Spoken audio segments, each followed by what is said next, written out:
Now, joining us to discuss more of this is Dr. Rotem Sivan. She is the co-founder of Mums Up 23, a group of more than 10,000 parents of IDF soldiers who want this war to end. And firstly, Doctor, I really appreciate you joining us. And firstly, I want your reaction to what is going on in Gaza now, because we had just heard from our correspondent, Nick, and he made the point saying, look, this really does seem a betrayal to the lives of the hostages still in Gaza at this hour.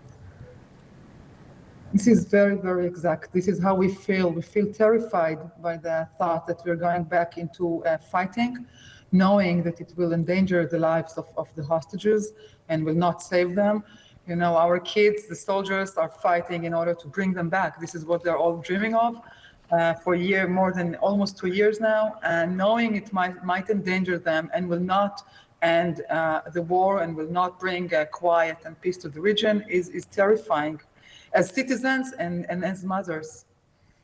As citizens and as mothers, and yet you're hearing from your children as well. I was so struck, you know, that they say they went in thinking they would save hostages, that they would bring them out alive.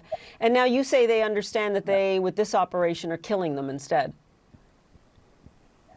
Yeah, they might endanger them. We're not sure it will happen, but we know that it's not bringing them back. This is, we know for sure from the last operation that none of them came back and soldiers were killed during this operation before.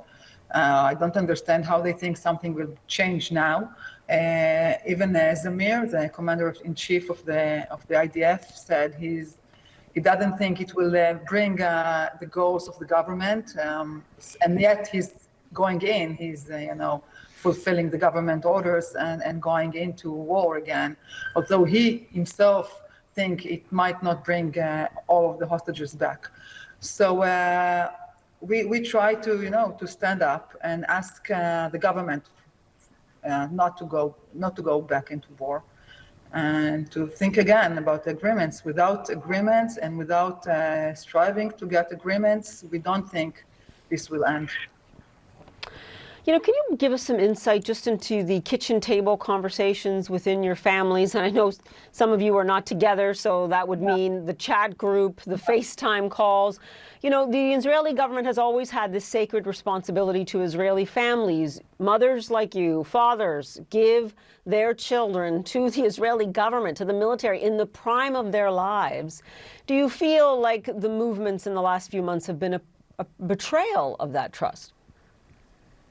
Exactly. We feel this contract between the mothers and the country was betrayed a long time ago, I have to say.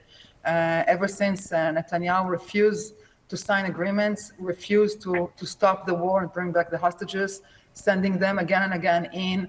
And as time goes on, we feel he's doing it only for his own safety, to keep his position in power. And so, yeah, we feel betrayed, and it's a very difficult conversation, since we taught our kids to go to army. We send them to the army to protect Israel. This is how I was raised. This is how I raised my kids. Israel must protect herself. Israel must have a strong army in order to protect herself, and it's not something that is questionable. And now, after they went in and gave their lives and lost friends and keep on fighting for so long, it's very difficult conversations with them.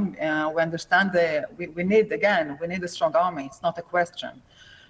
But we ask the government again and again, and we will keep on doing it and going and protest and do whatever we can in our power to stop the war that we feel does not bring the goals that it was meant to bring. And we'll do everything within our power. You know, I want to ask you, there has been more discourse and debate in Israel about the humanitarian disaster in Gaza itself. Do you feel that there is space, that there is room in all of Israel's pain since the terror attack? Do you think that there is room in your families, in your larger discourse, to have that debate and to have that discussion?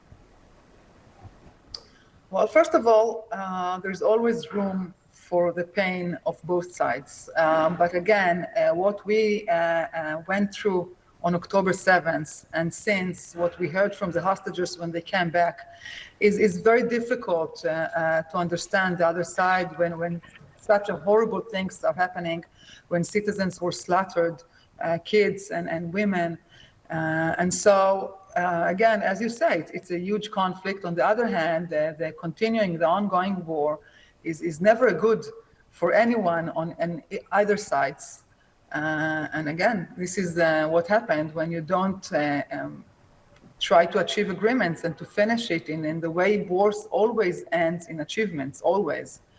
So continuing the war, I don't think will bring it. We know it from the history from all over the world. And so it will bring peace and quiet to both sides. I think it will bring security if we achieve agreements, wide agreements with the allies around us, with the Islamic countries around us, which some of them are less extremist, and they want the same agreements as we do. The people of Israel want to end the war. This is what's really important to say. The people of Israel, not only the mothers, the people of Israel wants to end the war, wants to achieve peace. We all understand the only way to do it is to finish the war and get agreements. And the government and Netanyahu right now is not acting for the people and by the people and by the name of the people. And this is something that really must be heard. And this is why we all go out, and the protests in the last week were huge, the largest we saw in Israel in the last year and a half. The people Doctor, we will try to say. Go ahead. Again, we stand and say, and it's huge call from everyone to do everything within the power of the citizens and the government and the army to end the war in the right way. And I think it will be good for the whole region, not only for the Israelis, of course. Understood. Dr. Sivan, thank you so much for your insights of what is an incredibly fragile time to come in the region. Appreciate it.